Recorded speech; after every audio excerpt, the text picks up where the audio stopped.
प्रिय विद्यार्थियों, आप सभी का इस ऑनलाइन क्लास में स्वागत है। मैं डॉक्टर मधु सांखला, सह आचार्य हिंदी, राजकीय मीरा कन्या महाविद्यालय उदयपुर। बच्चों, जैसा कि आप सभी जानते हैं, प्रथम वर्ष के प्रथम प्रश्न पत्र के अंतर्गत हमारी पाठ्य पुस्तक का नाम है आधुनिक काव्य सोपान। इस पुस्तक में आधुनिक युग के कवियों की रचनाओं का संकलन है। इस पुस्तक के अंतर्गत हम आज की कक्षा में कवि मैथिलीशरण गुप्त की काव्य रचना चित्रकूट में राजसभा का अध्ययन करेंगे। प्रस्तुत कविता गुप्त जी द्वारा रचित साकेत महाकाव्य के अष्टम सर्ग से ली गई है। बच्चों, चित्रकूट में राजसभा पर चर्चा करने से पूर्व हम कवि मैथिलीशरण गुप्त के जीवन परिचय को समझने का प्रयत्न करेंगे, क्योंकि किसी भी रचना पर रचनाकार का प्रत्यक्ष या परोक्ष प्रभाव अवश्य ही परिलक्षित होता है और हमें काव्य को समझना और भी आसान हो जाता है। इसलिए किसी भी काव्य को पढ़ने से पूर्व हमें कवि को समझना और उसके व्यक्तित्व और कृतित्व को जानना आवश्यक होता है। कवि मैथिलीशरण गुप्त द्विवेदी युग के कवियों में अग्रगण्य हैं। खड़ी बोली को काव्य भाषा के पद पर प्रतिष्ठित करने में इनका योगदान बहुत ही महत्वपूर्ण माना जाता है। अपनी प्रबंधात्मक रचनाओं में इन्होंने भारतीय इतिहास तथा संस्कृति का गान किया है। ये हिंदी के राष्ट्र कवि कहे जाते हैं।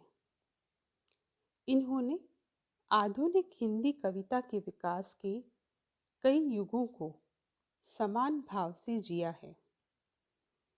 साहित्य सृजन के व्यापार में ये बराबर संलग्न रहे हैं, किंतु बदलते युगों या जीवन मूल्यों का प्रभाव इन पर नहीं के बराबर पड़ा है।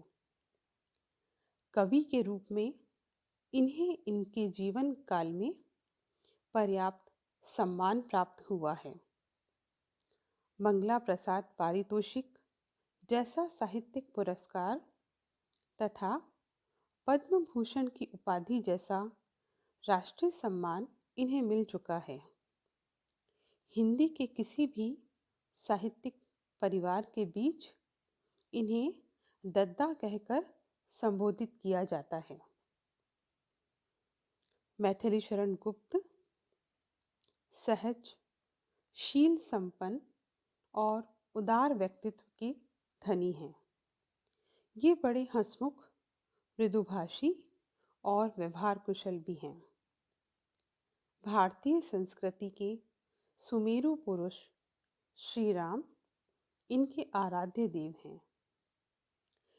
इन्होंने अपनी रचनाओं में जहाँ तहाँ राम का गुणगान और स्तवन किया है।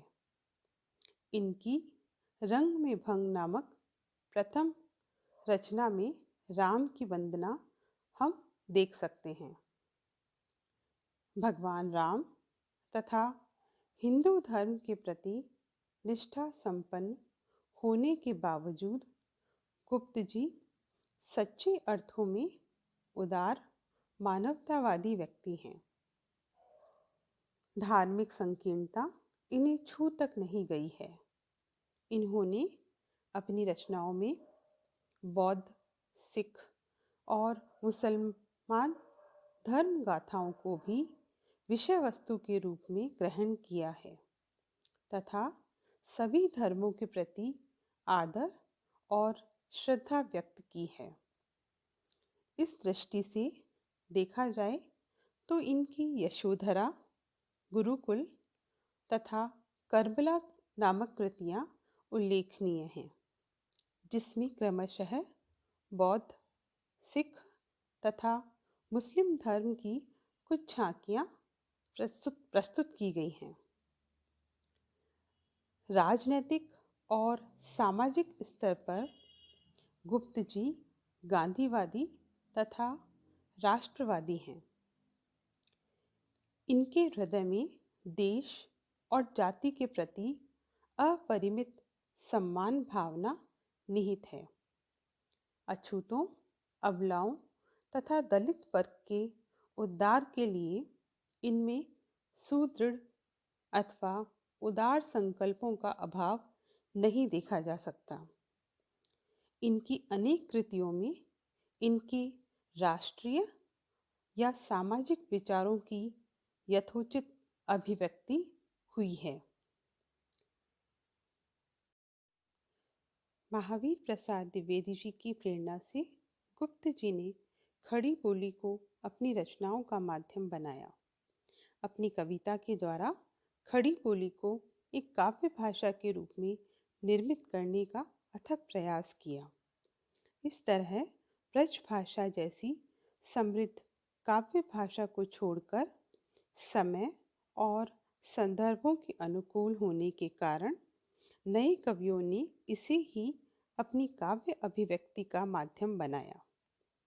हिंदी कविता के इतिहास में यह गुप्त जी का सबसे बड़ा योगदान है।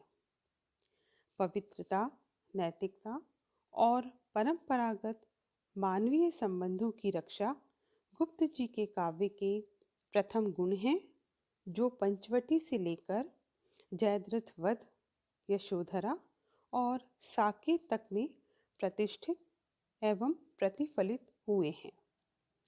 साकेत उनकी रचना का सर्वोच्च शिखर है। सन 1912 ईस्वी में राष्ट्रीय भावनाओं से ओतप्रोत भारत भारती का प्रकाशन हुआ। उनकी लोकप्रियता सर्वत्र फैल गई। सन 1916-17 ईस्वी में महाकाव्य साकेत की रचना आरंभ हुई। उर्मिला के प्रति उपेक्षा भाव इस ग्रंथ में दूर किए। स्वतः प्रेस की स्थापना कर अपनी पुस्तकें छापना शुरू किया। साकेत तथा पंचवटी आदि अन्य ग्रंथ छापने शुरू किए। सन 1931 में यह ग्रंथ पूर्ण हुए। इसी समय वे राष्ट्रपिता महात्मा गांधी के निकट संपर्क में आए। यशोधरा सन 1932 ईस्वी में लिखी। गांधी जी ने उन्हें राष्ट्र कवि की संज्ञा प्रदान की।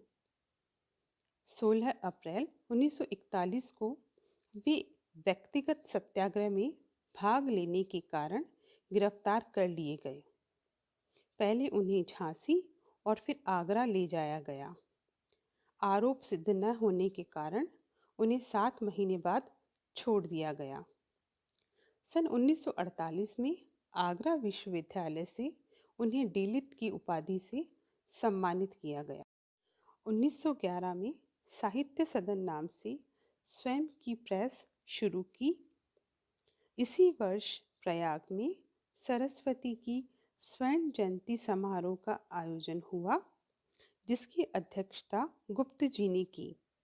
सन 1963 ईस्वी में अनुज सियाराम शरण गुप्त के निधन ने अपूर्णीय आघात गुप्त जी को पहुंचाया और 12 दिसंबर 1964 ईस्वी को दिल का दौरा पड़ा और साहित्य का जगमगाता तारा अस्त हो गया। गुप्त जी की समस्त पुस्तकें लगभग 50 के आसपास हैं, जिनमें 7 पुस्तकें काव्यानुवाद हैं। उल्लेखनीय अनुवादों के नाम हैं विरहणी प्रजांगना, प्लासी का युद्ध, मेघनाद वध, उमर खयाम की रुबाइयाँ।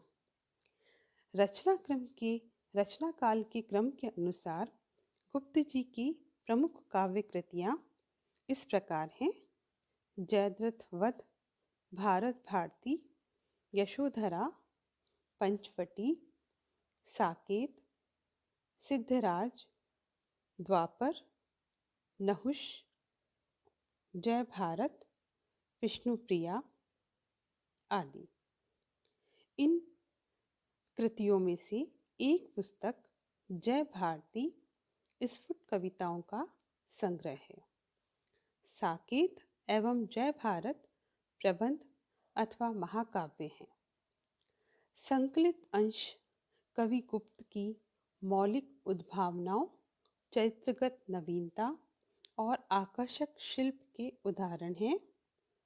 सीता संतोष में वन में रहकर भी सीता की प्रसन्नता और तुष्टि भावना को अभिव्यक्ति मिली है, तो चित्रकूट में राजसभा के अंतर्गत मैत्रेयी का पश्चाताप अपनी पूरी मार्मिकता से व्यक्त हुआ है। परीक्षा और गीत यशोधरा से लिए प्रभावी संदर्भों से युक्त हैं, तो उल्हाना विष्णुप्रिया का है। विरह वर्णन साकेत की उर्मिला के मनोद्गारों का अभिव्यंजक है। धन्यवाद।